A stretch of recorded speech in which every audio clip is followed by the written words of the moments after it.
Assalamualaikum warahmatullahi wabarakatuh. Sebelum itu, dengan hormat Bapak Apoteker Gita Cahya Eka Dharma, S-Farm, MSI, kami dari kelompok 9 akan mempresentasikan hasil kerja kami. Saya Juang Desriana Rajab dengan NPM 23117. Saya Naswa Azara dengan NPM 112.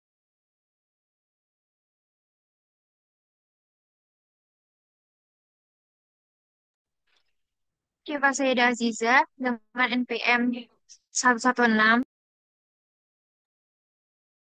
Saya ada Syifa dengan NPM 23104. Saya Nazma Herani dengan NPM 23098.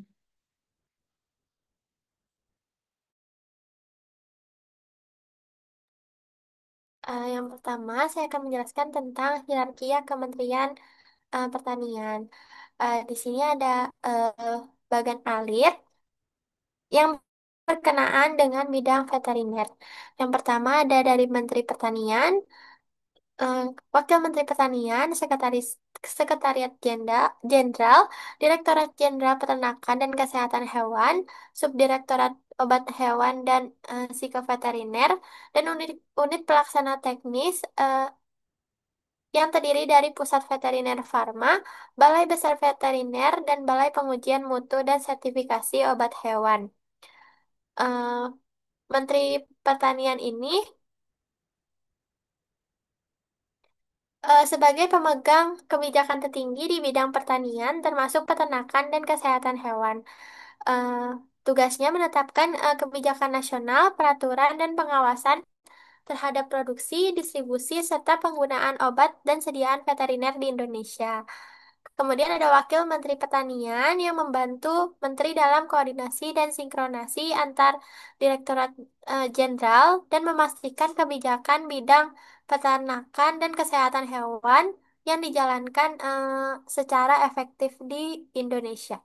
Kemudian ada Sekretariat Jenderal yang berfungsi menangani perencanaan, keuangan, kepegawaian, dan administrasi umum di seluruh jajaran Kementerian Pertanian dan memberikan dukungan administrasi ad- dan teknis bagi pelaksanaan kebijakan Direktorat Jenderal Peternakan dan Kesehatan Hewan. Yang keempat ada Direktorat Jenderal Peternakan dan Kesehatan Hewan dengan fungsi utama melaksanakan kebijakan teknis dan program di bidang produksi peternakan, kesehatan hewan, dan kesejahteraan hewan. Kemudian em, pengawasan mutu dan keamanan obat serta sediaan veteriner serta registrasi, perizinan, dan pengendalian distribusi obat hewan. Kemudian ada sub Direktorat Obat Hewan dan Sediaan Veteriner yang berfungsi sebagian teknis di bawah Direktorat Jenderal Peternakan dan Kesehatan yang berperan dalam menerbitkan izin edar obat hewan. Kemudian ada unit pelaksanaan teknis yang terdiri dari pusat veteriner farma yang berfungsi untuk memproduksi, pengujian, dan penyediaan vaksin serta bahan biologik veteriner. Kemudian ada Balai Besar Veteriner sebagai laboratorium diagnostik, pengujian penyakit hewan dan pengawasan mutu obat hewan.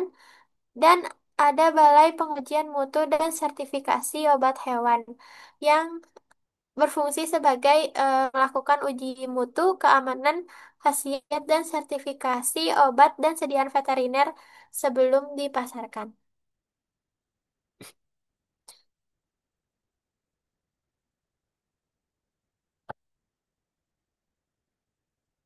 Eh, di sini ada regulasi dari Kementerian Pertanian, yaitu ada eh, Pemerintahan Republik Indonesia Nomor 18 tentang syarat dan tata cara pemberian izin usaha obat hewan tahun 2009, kemudian Permentan RI Nomor 14 2017 tentang klasifikasi obat hewan, Permentan RI Nomor 16 tahun 2021 tentang kajian lapang dan pengawasan obat hewan, Permentan RI nomor 26 tentang penyelenggaraan bidang pertanian tahun 2021.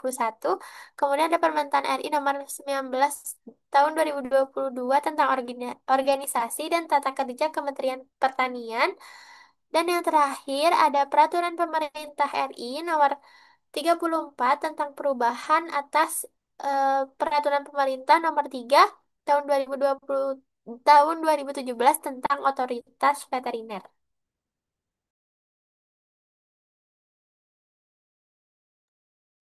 Selanjutnya, obat dan alat kesehatan hewan. Untuk obat hewan ini, merupakan sediaan yang dapat digunakan untuk mengobati hewan, membebaskan gejala, atau memodifikasi proses kimia dalam tubuh hewan. Obat hewan harus memenuhi standar mutu, keamanan, serta efektivitas sesuai regulasi yang berlaku. Misalnya, Peraturan Menteri Pertanian, obat hewan dapat berupa biologik, farmakosetika, premix, dan sediaan obat alami genetika. Untuk bentuk sediaannya ini dapat berupa tablet, kapsul, injeksi, salep, serbuk, dan cairan, baik untuk penggunaan oral, topikal maupun parenteral. Untuk alat kesehatan hewan adalah alat bahan atau mesin yang digunakan dalam kegiatan pelayanan kesehatan hewan, seperti diagnosis, perawatan, pengobatan, dan pencegahan penyakit hewan. Contoh alatnya ini ada jarum suntik, stetoskop hewan, inkubator anak ayam, alat inseminasi buatan, dan mesin perah susu.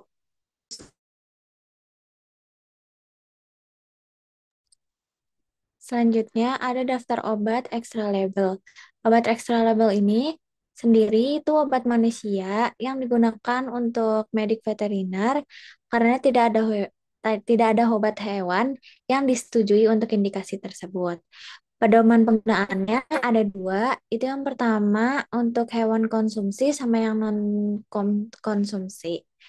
Daftar klasifikasi obat hewan itu diatur dalam Pementan Republik Indonesia nomor 14 tahun 2017 tentang klasifikasi obat hewan. Yang pertama itu di lampiran satu itu ada daftar obat keras, di lampiran kedua ada daftar obat bebas terbatas, dan di lampiran yang terakhir, yang tiga, itu ada daftar obat hewan yang dilarang penggunaannya pada ternak yang produknya untuk konsumsi manusia. Daftar obat ekstra label ini untuk obat-obat yang dilarang dari LDU pada semua hewan pangan, kuda yang ditujukan untuk makanan manusia. Yang pertama itu ada chloramphenicol. Yang kedua ada clenbuterol, yang ketiga ada dietil bestrol, yang keempat ada antibiotik kelas fluoroquinolone, yang kelima ada glikopeptida, yaitu semua agennya termasuk vancomycin. Selanjutnya ada nitroimidazole, itu semua agennya termasuk dimetridazole, ipronidazole, metronidazole. Selanjutnya ada nitrofuran, semuanya termasuk furazolidin dan nitrofurazon. Obat dengan batasan LDU pada spesies hewan penghasil makan itu ada amantadin dan inhibitor neuraminidase, cefalosporin, gentian violet, obat terindeks, fenibutazon, yang terakhir ada golongan sulfonamida.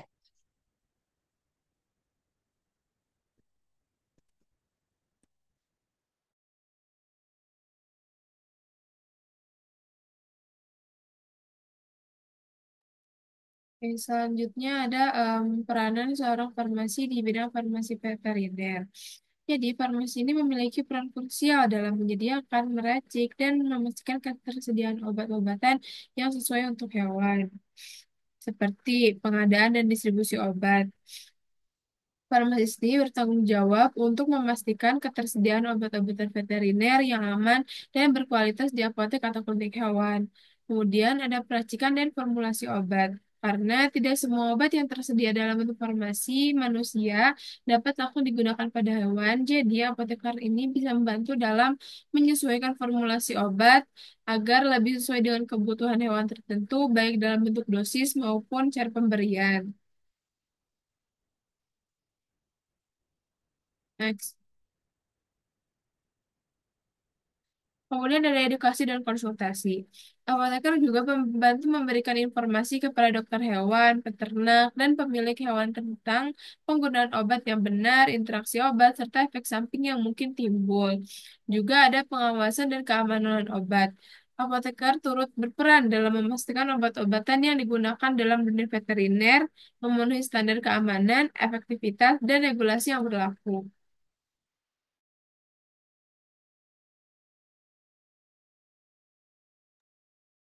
Selanjutnya ada dalil nakli atau sumber atau dasar hukum dari informasi yang telah diberikan.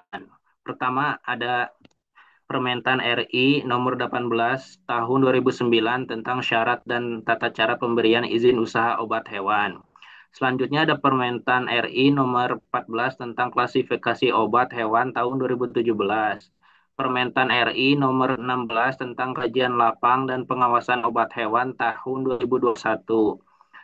Permentan RI nomor 26 tentang penyelenggaraan bidang pertanian tahun 2021. Permentan RI nomor 19 tentang organisasi dan tata kerja Kementerian Pertanian tahun 2022 dan terakhir ada PPRI nomor 34 tentang perubahan atas PP nomor 3 tahun 2017 tentang otoritas veteriner tahun 2024. Sekian dari kelompok kami, mohon maaf bila ada kesalahan. Assalamualaikum warahmatullahi wabarakatuh.